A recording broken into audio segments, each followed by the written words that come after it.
SVSN, your news source for all of you out there in the Valley. I'm Devin Gregg. And I'm Morgan Merritt. Today we're bringing you reports from Jasper, Zons, and the high school, and we're bringing you interviews from all of our reporters. But first we want to send it out to Katie Stolzenberg at Jasper Elementary. Katie? Thank you, Devin and Morgan. I'm here with the Jasper Elementary principal, Krista Conley. Good morning. Good morning. I have just a few questions I wanted to ask you this morning. Is educational administration a career that you have always wanted and strived for, and what path have you taken to become an administrator?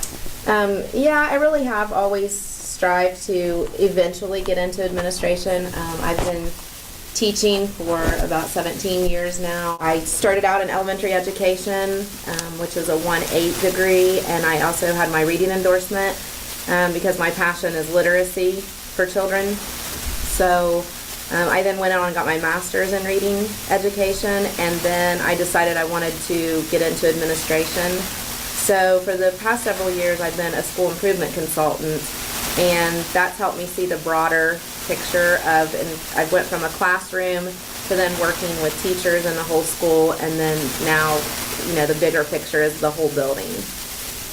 And I understand that the third grade OAA is approaching. What is Jasper doing to prep for that test? Well, we actually just had the third grade reading OAA 2 days ago, so we will get results back in November. And once we get those results, then we'll be focused on figuring out where each student fell for the first OAA, and then we will be instructing them according to that. We do have Red Streak Reading Club here, and we also have Red Streak Math Club for third grade. We're starting, this is the first year for that. Well, that's all we have for this interview. Thank you for letting me interview. Thank you for taking the time. Back to you, Devin and Morgan. Thanks, Katie. What a great report. You know, I've said it twice, but I'll say it again. I love Jasper. Now we're going out to Zons with Jordan Pendleton, who's going to talk with the art teacher, Miss Emler, about the art projects. Out to you, JP. Thanks, Devin and Morgan. I'm here at Zons Cornell Middle School, about to head into Miss Samantha Emler's art room to take a look at what the students are working on now and projects from earlier this quarter. Mrs. Emler's classes have been successfully working on painting and drawing abstract art this semester. Projects look great. I'll be back more this year to check in on what Miss Emler's classes are doing. Back to you guys. Thanks, JP. Great report. You know, it's really great to see the middle schoolers displaying their artistic abilities. Yes, it is. Now we're going out to Ashley Lawhorn at the high school, who's going to tell us about student council and the homecoming dance next weekend. Out to you, Ashley. Thank you, Devin and Morgan. Last week, the junior high held student council petitions and voting elections. Students fought hard to get on student council by making signs and slogans to gain votes. The junior high student council members are 7th grade Lexi Burkheimer, Bryce Carino, Brandon Foster, Scott Lytle, Kyle McDowell, Logan Ryder, and Preston Thacker. 8th grade Creed Bentley, Shay Burkett, Kelsey Henderson, Adri Lewis, Morgan Van Beavers, Blaze McJunkin, Jenna Meyer, and Jameson Neal. Next, on the high school side of things, the homecoming attendants have also been elected.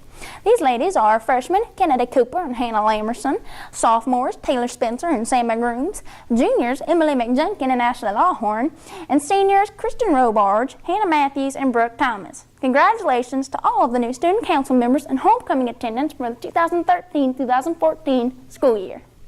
Lastly, one of the high school history teachers, Mr. Jared Williams, contacted Brad Winstrup, our congressman of the 2nd District in Ohio. He came to our school and spoke to the junior and senior classes and staff about important government issues and gave his thoughts on the money crisis occurring in our country right now. Back to you, Devin and Morgan. Thanks, Ashley. The excitement is really in the air about homecoming next weekend. I know I'm excited. But now that we're done with the school reports, we're going to move on to a more specialized segment of our show. Next, we have the Top Ohio 50 Jobs Report with Maddie Chandler, who's interviewing Bud Brabson. Out to you, Maddie. Thank you, Morgan and Devin. I'm here with Bud Brabson, a network manager from Skoka. How are you doing today, Bud? Doing fine, thank you. What does a network manager job consist of on a daily basis? On a daily basis, we do mainly a lot of troubleshooting of problems people might have on their networks, or working on problems schools might have with internet connections or something like that. What do you consider the most important qualities or characteristics of someone wanting to pursue a career in network managing? Of a person wanting to do it, someone wanting to do it? Probably, number one, you have to be pretty patient. You have to be able to see a task through to completion. So you have to be patient, and you have to be able to kind of be able to be on your own and work through problems and issues that arise. Also have to be personable. You have to be able to work with a wide variety of customers that have problems. What is the most enjoyable part of your job as a network manager? What I like the most about it is solving problems. When people call, they have problems, and hopefully when we're done, they don't anymore. That's what I like the best about it. What steps should a person who is interested in computers and technology take to become a network manager? Type of education, things like that? Yeah. Well, you need to have a background in computer science or programming or something of that nature, but most of what I do specifically, you can't really learn in school, so you have to be able to learn, you have to have a background in it, and then you have to be able to pick it up and learn what you need to do as you go through. All right, thank you very much. That's all we have for today. Back to you, Morgan and Devin. You sure? Yes. Sure? Positive. Positive? Yes. Did we make it? Yeah. All right, Chandler, give me some. Great report, Maddie. It's always good to get an outlook on the future. Yes, it is. Our next segment is our favorite segment of the show. It's a little thing that we like to call History with Jeremy.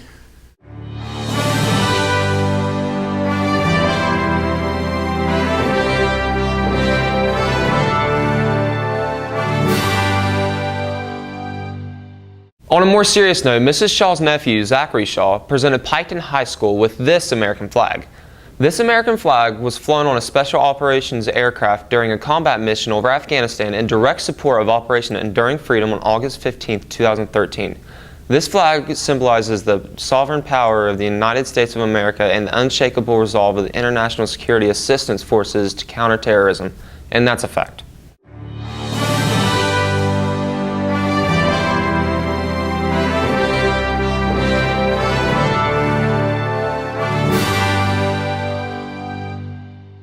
What a great segment. Every time I watch it, I'm reminded more and more that Jeremy is absolutely in love with America. Yes, he is. Now we're going out to Emily McJunkin with the staff spotlight. Thank you, Morgan and Devin. Hi, I'm here with a new Piketon High School teacher, Mrs. Fouch. Hi. Where did you graduate from high school? Well, kiddo, I graduated from Northwest many years ago. That's interesting. Where did you graduate from college? I went to Shawnee State University for an intervention specialist degree. Okay.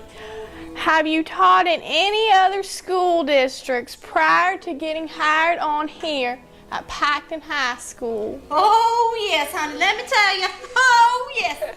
I worked for 5 years. 5 years with little kiddos just this big. And they all had disabilities. And they were pretty rough. That's where I got all this gray hair from. What made you decide that you wanted to pursue a career in education? Well, last year I decided that I prayed to God.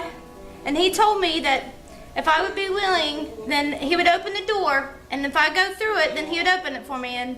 And so He opened that door, and He let me to Piketon High School with all you kiddos here. Did you originally want to teach high school students? No, who wants to teach high school students? Not I. Nope, it was God's plan. That was my plan for my life. Well, that's all I have. Thank you for allowing us to interview you today. You're welcome. Thank you. Back to you, Morgan and Devin. Thanks, Emily, for such a great report. Now we're going to send it out to Lauren with the Alumni Spotlight, who will be interviewing one of my favorite people, Jennifer Chandler. Lauren. Thanks, Devin and Morgan. I'm here with Jennifer Chandler. How are you today, Jennifer? Doing well. How about you? I'm pretty good. What year did you graduate in high school? I graduated in 1992 from Piketon High School. What college did you go to, and what did you major in? Well, I attended Ohio University, and I majored in environmental science with a concentration in the biological sciences, and I graduated in 1996. What is being a project manager? Well, being a project manager involves planning all steps of a project, including what the goals are at the end of the project when you're completed. So you have to manage all the time, you have to manage all the people, and you also have to manage all the money that it takes to complete a task. Would you encourage or discourage someone going into your profession? I would encourage everyone, no matter what profession that you go into, to learn the skills of project management. Project management actually is a job that's needed in just about every industry. So the world is wide open in project management. That's all the time I have today. Thank you, Jennifer. All right. Back to you, Devin and Morgan. Thanks, Jen. And what a great interview, Lauren. Lastly, we're going out to Aaliyah Pelfrey with our sports report, who has an interview from cross-country coach Greg Shepard. Out to you, Aaliyah. Thank you, Devin and Morgan. Now here are a few short highlights from the Piketon Cross Country Invitational.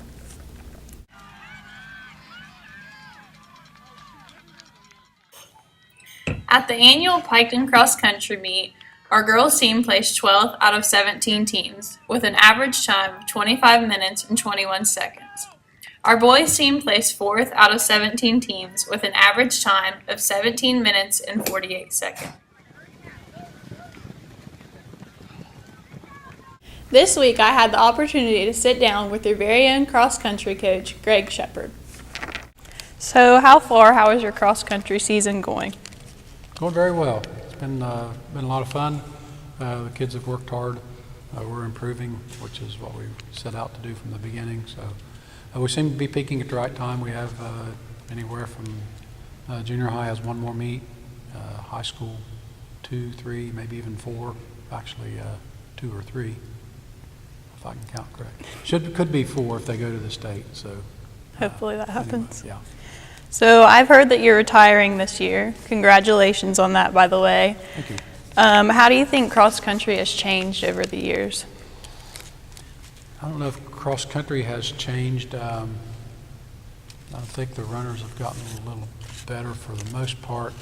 The thing I notice the most probably is that there are so many other things going on that when I first started, it was pretty much football and cross country, and that was it.